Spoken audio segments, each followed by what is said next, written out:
Hi everybody, nice to have you here again. Today I will talk about food security. And if you listen to politicians, governments, they say that everything is fine, and it is fine.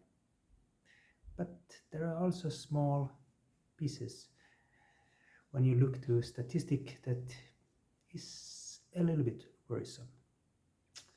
So my wife was watching TV news yesterday, and I will take this up as an example.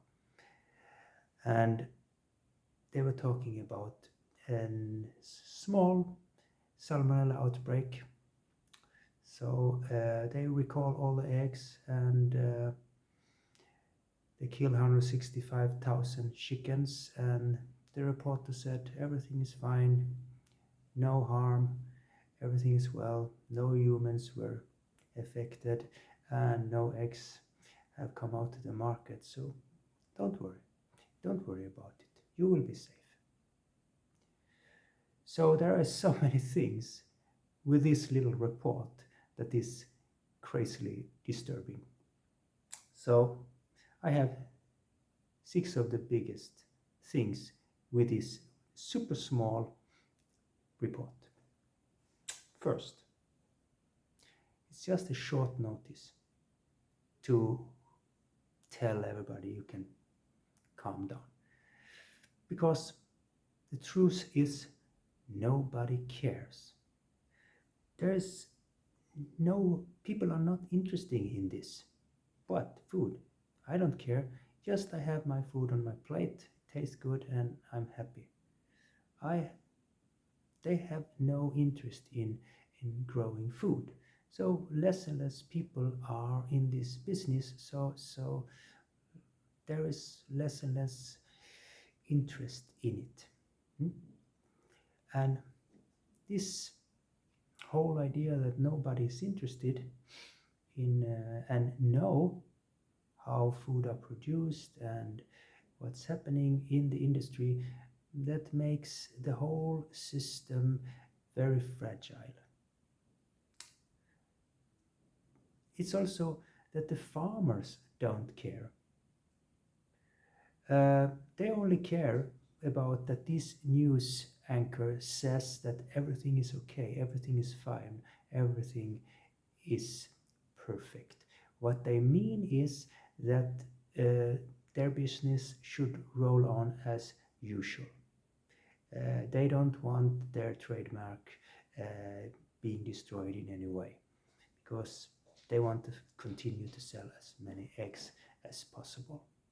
So the farmers don't care either. The most important is the business. Yeah.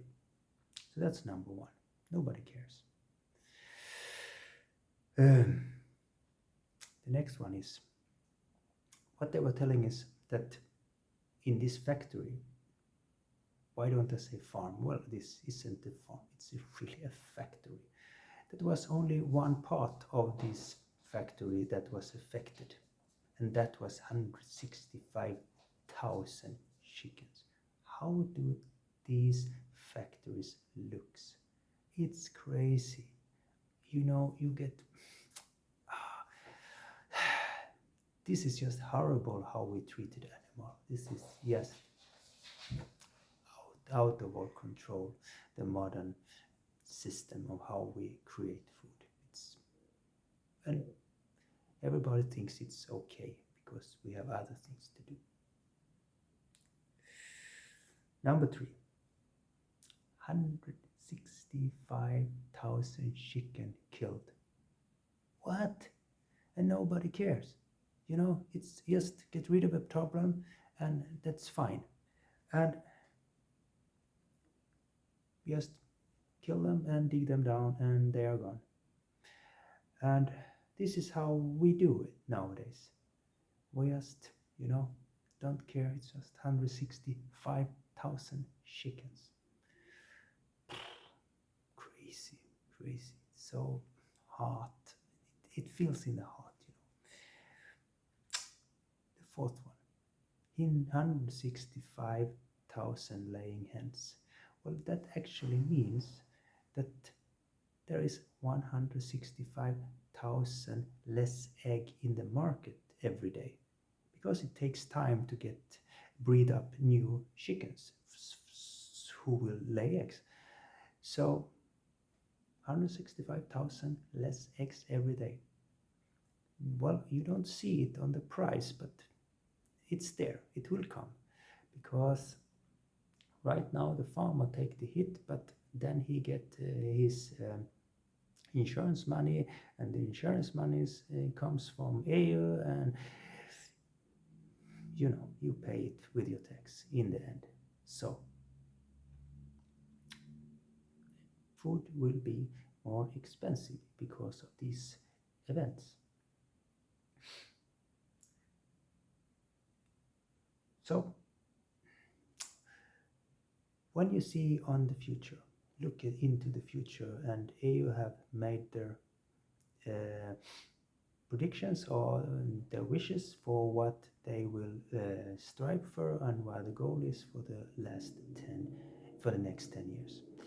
And what you see here is that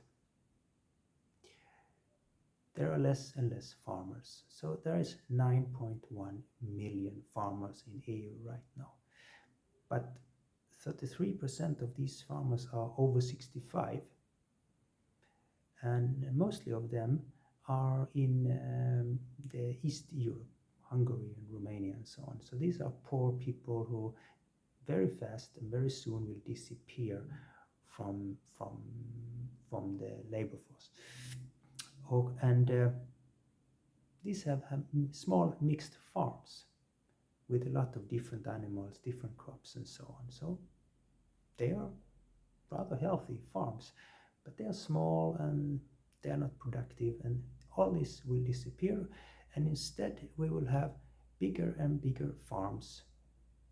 So less and less farmers, bigger and bigger farms. And what happens then, and what we see in EU, is that there are also less and less egg farms or chicken farms, but they get bigger and bigger and bigger. And now we saw this salmonella outbreak. It was in a factory here, and it was 165,000 chickens. So catastrophe.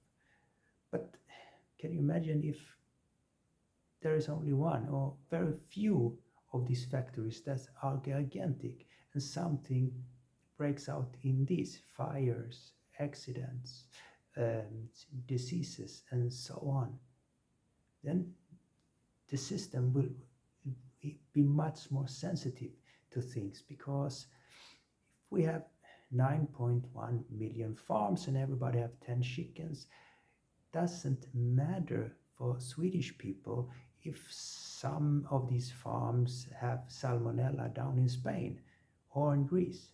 Doesn't matter. Or we have it here, doesn't matter to the people in Denmark and Germany and so on. But with only few big factories, this can wipe out so much crops and so much production, and it will affect everybody in Europe, and this is not so resilient. It's always better to have many different farms spread out in a bigger area. And we cannot get away with there are less farmers. That means that fewer people are in the farming business or are in the business of producing food. That also means that the knowledge of producing food, growing food, are less.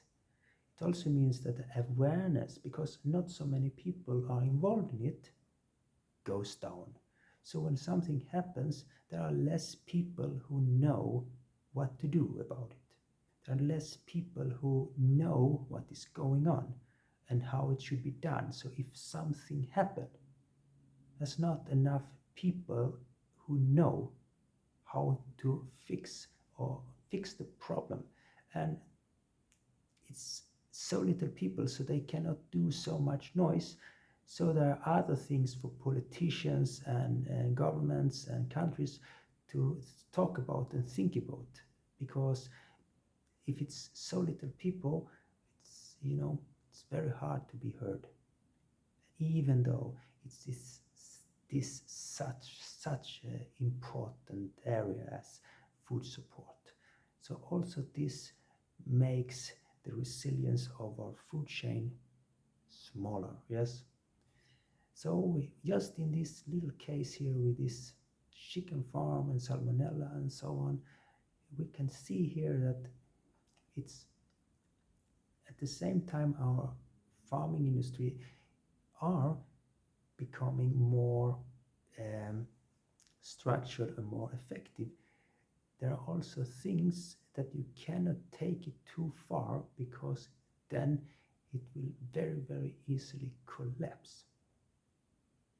And we already see it in many cases. So this was my little message today. We have fantastic advanced industry when it comes to creating food, but that is also the reason why we might have some serious problems down the road here for the some years here in the forward front. So that was all for me today. Thank you for listening.